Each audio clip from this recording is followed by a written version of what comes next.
Hey there, how's it going? I hope you're all staying safe and healthy. I just participated in the Mixin' Game Jam 2020, which was hosted by the YouTube channel Mixin' Jam. They make great videos diving into and recreating mechanics from popular games. You probably already know this, but if you don't, you should check them out. It's really good stuff. I took a short break from participating in game jams right before this, mostly because in the span of a month, I hosted a jam of my own and I participated in 3 more. So I kinda burnt myself out a little. During the break, I didn't really stop though. I've been making all sorts of other things, like working on a game live on Twitch where every time we come to a major design decision, the chat gets to vote and we go with whatever they choose. I've done several more game dev challenges, as well as pulling an old project off the shelf. This is where the current YouTube trends say I should tell you to subscribe and hit the bell to potentially see these future videos on said projects.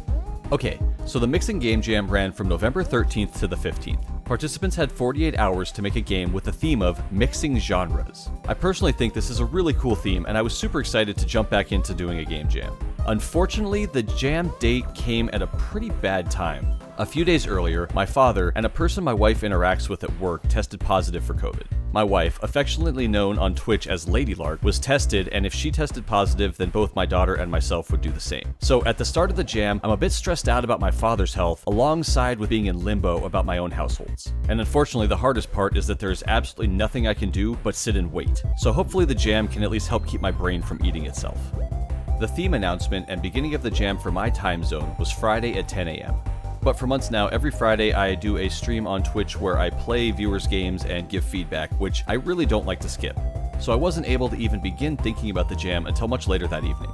I'm sure I started like mostly everyone else by checking a list of genres online. I've been wanting to figure out a multi-hit combo attack mechanic for a little while now. So I started with the beat 'em up genre. It's something I've never done before, and it seemed like an interesting challenge. And since I was doing something completely new, I chose platformer as my second genre. It's definitely the genre that I'm the most comfortable with, and I have the most experience in.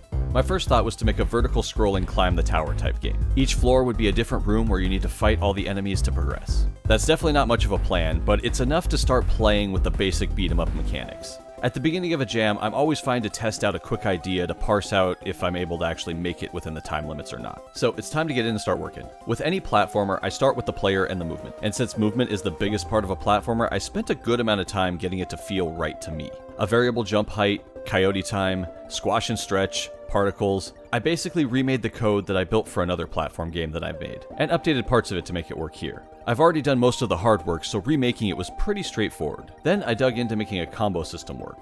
I'm thinking of a punch attack similar to the Dust Knuckle relic in Shovel Knight. So I have the single punch attack working, but I wanted the player to be able to combo hit in the air, which means the player should be able to jump up and attack multiple times before they hit the ground. And as I began working more and more with it, I realized I had no idea how to set this up. And that means I'm gonna need to do some research, which isn't great when you only have 48 hours.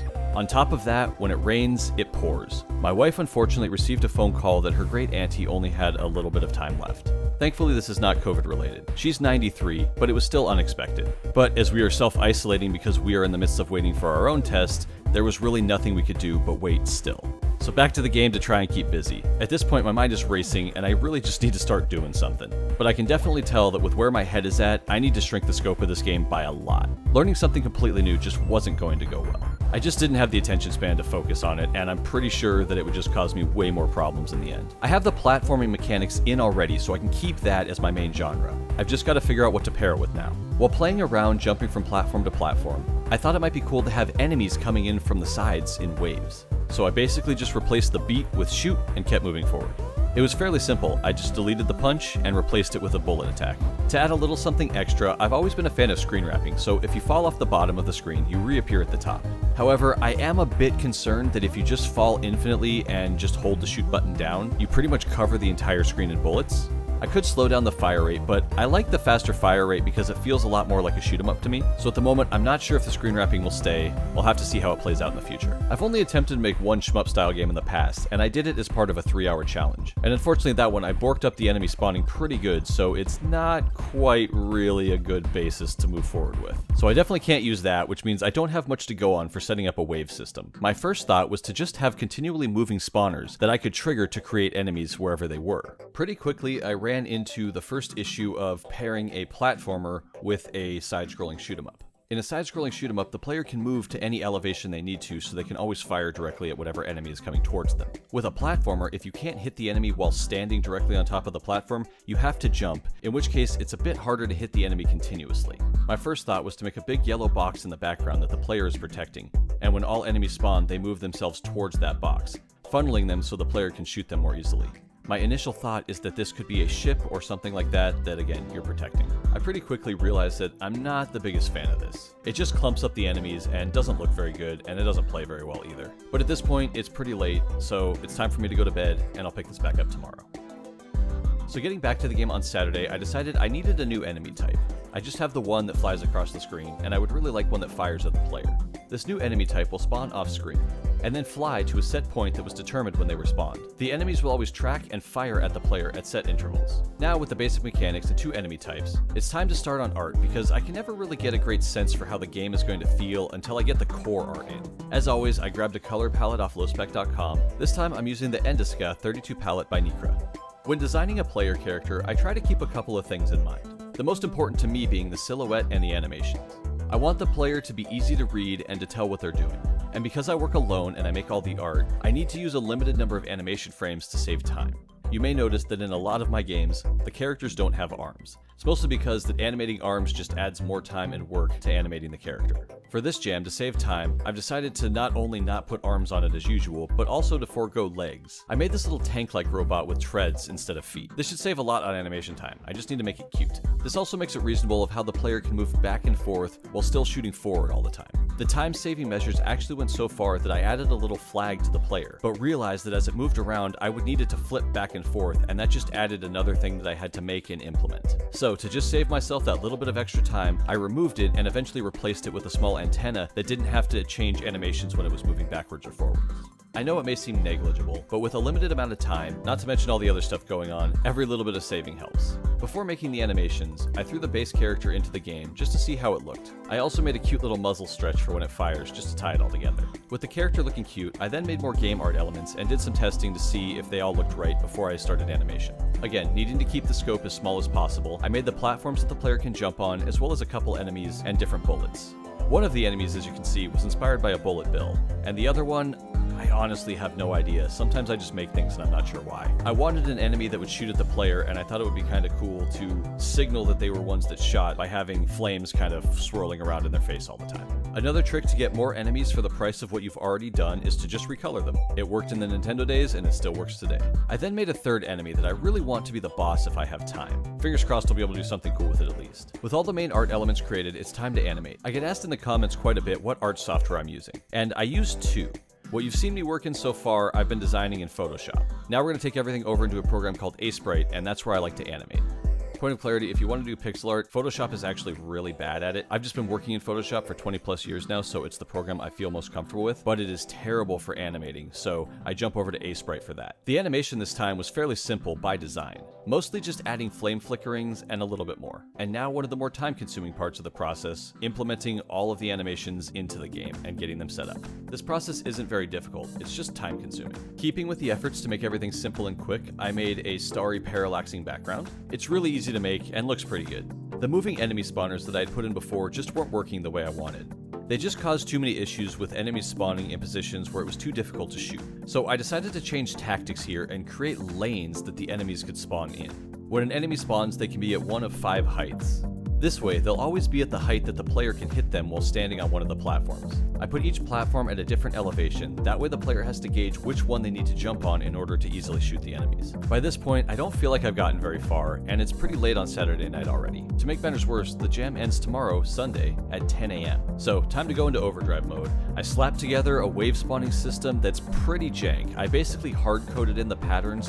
I would love to have made this a little bit more efficient and modular, but in a jam, you just have to make it work. That's all. And I don't have time to remake it, so I'm gonna go with it. I set up a counter to keep track of how many enemies are spawned, and then I subtract from that counter every time an enemy is destroyed. That way the game will know when each wave is over. I added a score counter to feel more like a shmup. When you kill an enemy, it increases by a fixed amount. I really want to add bonuses and multipliers for things like killing the enemies quickly or possibly grabbing a pickup. But with the time left, I'm not sure if that's going to happen. At least this is functioning. We're going to see a pattern here. I have 3 waves working right now. In each wave, the enemies get a little faster and spawn a little closer together. My plan was to just work through the night and get as much done as I can before the morning. But unfortunately, at around 2 a.m., we received the call that my wife's great aunt had sadly passed away. So obviously, I stopped working on the game, and I figured at that point, that was pretty much it. I'll try to get up in the morning and finish what I can, but right now, it's not the most important thing I have to do. My hope was to get up early, but I'm just not a morning person. Plus, with how late I went to bed, I wasn't able to drag myself back to work until about 8:30 in the morning. Keep in mind, the jam ends for my time zone at 10 a.m. With as rough as this weekend has been going, I was pleasantly surprised to see that a 1-hour grace period had been added to the deadline to allow for exporting and uploading. That's not a break you get very often, so it's time to get as much done as I can. I added the life indicator and the wave counter to the HUD. I forgot to mention it earlier, but I did end up removing the screen wrapping. It really just encouraged infinitely falling and firing, and it wasn't very fun. So now if you fall off the screen, you just take 1 point of damage and you respawn at the center platform. I quickly slapped together some of the most bare-bones menus I've ever made. Deciding on the name for the game was actually easier than usual. I've always used the term shmup for shoot 'em up. I'm pretty sure I've done it several times in this video. And jump shmup just sounded kinda clever and funny, so I went with it and didn't think too much about it. I added sound effects that I purchased from a Humble Bundle a while back. I made some quick art for the menu to explain how the controls work. At this point, I'm over a half an hour into my bonus time, and the game is as done as I'm going to be able to make it. Anything else I want to do would just take far too long. I exported the game, I tested it once or twice, and I clicked the submit button with 6 minutes and 12 seconds left. After that, I took some time to make the art for the itch page, the cover image, that kind of thing, threw it up, and I went back to bed. Mentally, it had been a really long weekend, but I did it. So here's the game. I'm pretty happy with the movement and the presentation. The little tank is super cute and squishy, just how I like my player characters. Jumping around and destroying the enemies feels pretty fun, and I don't think that it's too challenging, which is how I like to make my game jam games. For a 48-hour game jam, I don't think this is too bad, especially with all the curveballs that life threw at me over this weekend. In the end, I was really excited to have been able to make something that I think is okay, and from the comments it appears that a lot of other people seem to enjoy it as well. I have discovered 2 major bugs which are pretty unfortunate. The biggest one is that sometimes the wave tracker miscounts, meaning that the next wave just won't spawn. This requires a reset to fix, which I'm really unhappy about. I'm sorry to anybody that played and had this happen. The other bug is I apparently didn't use DT properly in the jump, because if your monitor is set to 144 Hz, the jump does this. Setting the monitor to 60 Hz fixes it, but that's not meant to happen, of course, so yeah, that's a problem. If I had had more time, I would have loved to at least have added a boss fight, as well as adding a better scoring system. Right now, you kill the enemies, you get a set amount of points, and that's pretty much it. It's a little boring. Power-ups would have also been great, but at this point I'm just starting to dream. It was 48 hours after all. I know, I can always go back and update the games, but with game jams, I usually just don't. For me, game jams are about the experience, and the game itself is a product of that experience. Updating it later changes it in some way for me. That's not to say that I never do it, I just don't think that this mechanic set is calling to me at the moment. Blending the shoot 'em up and platformer genres was a lot of fun, and I enjoyed working out the different problems of how to make them work together. Overall, this was a crazy weekend and a super fun jam. I'm writing this a week later, and thankfully I can give some good updates. Lady Lark's test came back negative, and my father had some strong symptoms for a few days, but is doing much better. Thank you to everyone from the community that reached out with warm wishes during that time. I truly hope each and every one of you is safe and healthy wherever you are, and if you're not, I hope for a speedy recovery. If you would like to try this game, there's a link in the description, and while you're there, check out some of the other 675 entries. There's a lot of really cool games in there. Go check them out. Thank you all very much for watching. I'd like to give an extra special shout out to all of my wonderful patrons, especially Abby Sean, David Scott, Nightfall, Kevin Halgau, Liam Sorta, MLK, Motzi Makes, Nazar Salim, Scott Hansen, Soapy Gnome, and Straight Up Gruntle. You're all awesome people, and in these crazy times, I truly appreciate the support.